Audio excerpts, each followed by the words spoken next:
Hello and welcome. This is Big Shuriken 4, a low-profile cooler with height of 67 millimeters.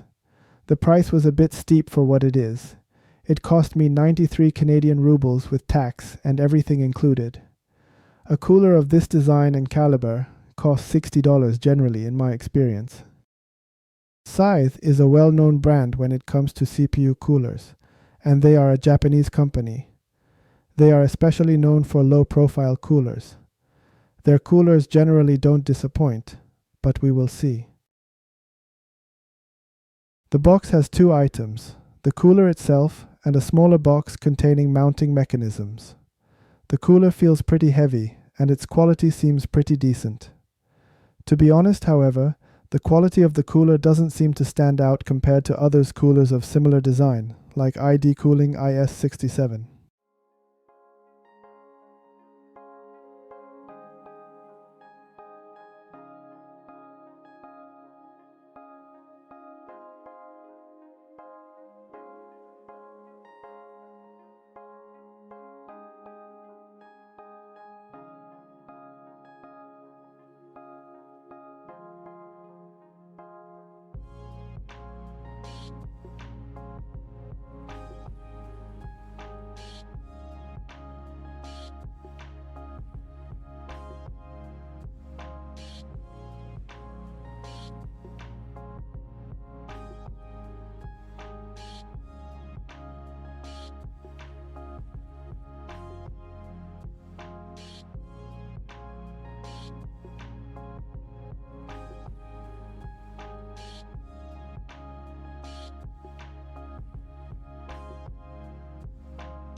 If you've watched my previous cooler reviews, you may know that I used Intel i5 12600K to test coolers.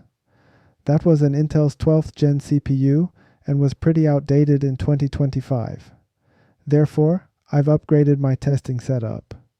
Now it has Intel's 15th gen Core Ultra 265K. The TDP range remains the same, however. Intel system is easier to test when it comes to low-profile coolers because their CPU won't mindlessly turbo boost to reach its TJ max value even when PBO is turned off. I am not going to talk much about the noise because it's a very subjective matter. Some don't mind much while some are really sensitive to it. Therefore, I've left a sound meter device in the screen. Make a decision for yourself based on the meter reading.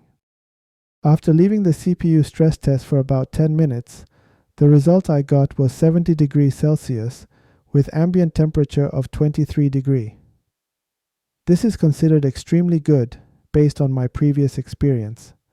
However, my previous tests were done with a different platform with Intel i5 12600K. Therefore, I must discard my previous results. I will need to retest other low-profile coolers on this platform to get a better picture. I liked what I saw. Containing a 125-watt TDP CPU at 70 degrees Celsius at full load is impressive. If you look at this chart of mine, you can see how impressive the cooler has been. However, the test was done with a different platform, with Intel i5 12600K.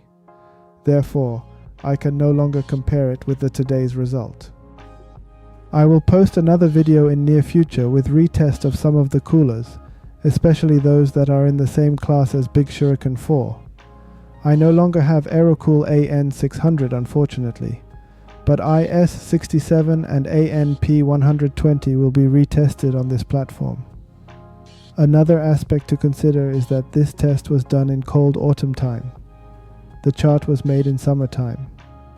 In spite of ambient temperature being the same, it does affect the numbers in my experience. Regardless, like I said earlier in the video, Scythe rarely disappoints, and this cooler certainly did not disappoint. The price is pretty high in Canada, but I can see that it's not that high in US dollars. Well, I guess this is a perk of being a Canadian. Thank you for watching.